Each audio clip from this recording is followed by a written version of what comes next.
here, Bill. This doesn't look real old to me. Well, it's my brother's jet. This is how he travels, and of course I ride along sometimes too. But yeah, it's a nice jet. It gets above the airliners. Usually it's above 40,000 feet. Gets right along. He flies us at 40,000 feet.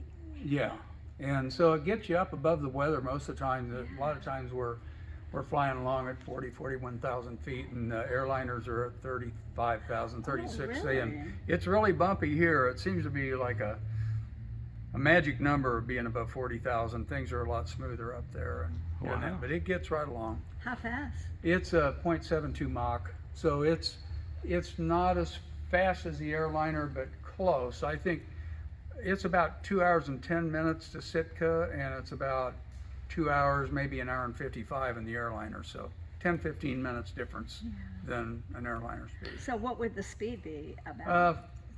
Anywhere from 400 to 500, Yeah. Wow. depending on the temperature, the winds, that Yeah. kind of thing. Yeah, How long CJ2. has Bob had this plane?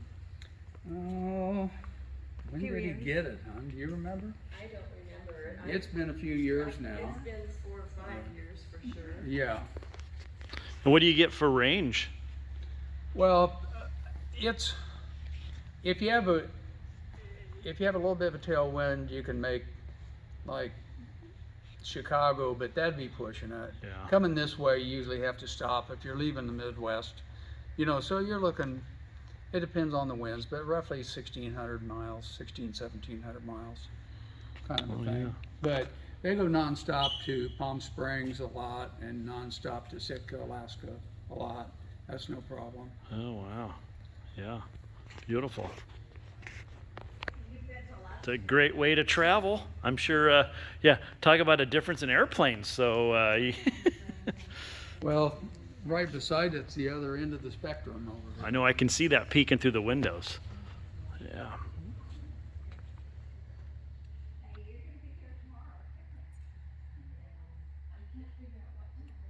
Hey, you got your entertainment stand, or refreshment stand, I should say. Yeah.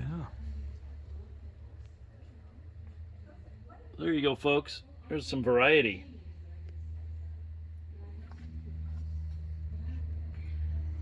Okay, Bill, and then you got something sneaking around the corner over here to the right. Oh, and there's another canoe. And, we got a motorcycle. Well, Oh yeah, this no. is the other end of the spectrum. Yeah. It's a 1935 E-2 Taylor Cub. It was the forerunner of the Piper Cub, and it weighs 580 pounds, ready to fly. Wow. So, it's semi-open cockpit, you might say, because there's nothing beside you or behind you. This is the door, but that's as closed as it gets. But it doesn't matter if you want to fly with it open. It doesn't Really? make any difference. No. Yeah, and you've got a lot of instrumentation Yeah, there. So no flight director. Yeah. And it's a single magneto, so when you get to the end of the runway, if it's running, your checklist is done. There's no pre-flight. Boy, that is just look at that little motor. You said 85 horsepower? It's 40. 40. It's a 40 horse Continental A40, and so it was kind of the first Continental engines, and I say it's unusual to just have single ignition. Usually there's dual ignition. Right. Wow. What are you holding for fuel there? 12 gallons. 12 gallons. So a precursor to the Piper Cub. yeah. And it's the Taylor Cub, and it was before Taylor and Piper split. Oh, okay. So Piper went on to make the Piper Cub, and Taylor went on to make the Taylor Craft. But this was designed back when Taylor was in on it. Yeah. Boy, that's something.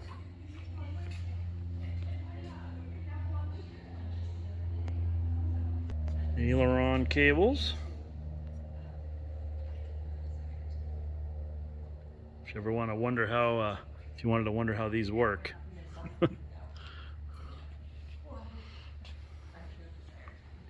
See inside the cockpit there where it fastens to the stick. Right there. Where the cables attach here to the stick. Oh yeah. Hmm.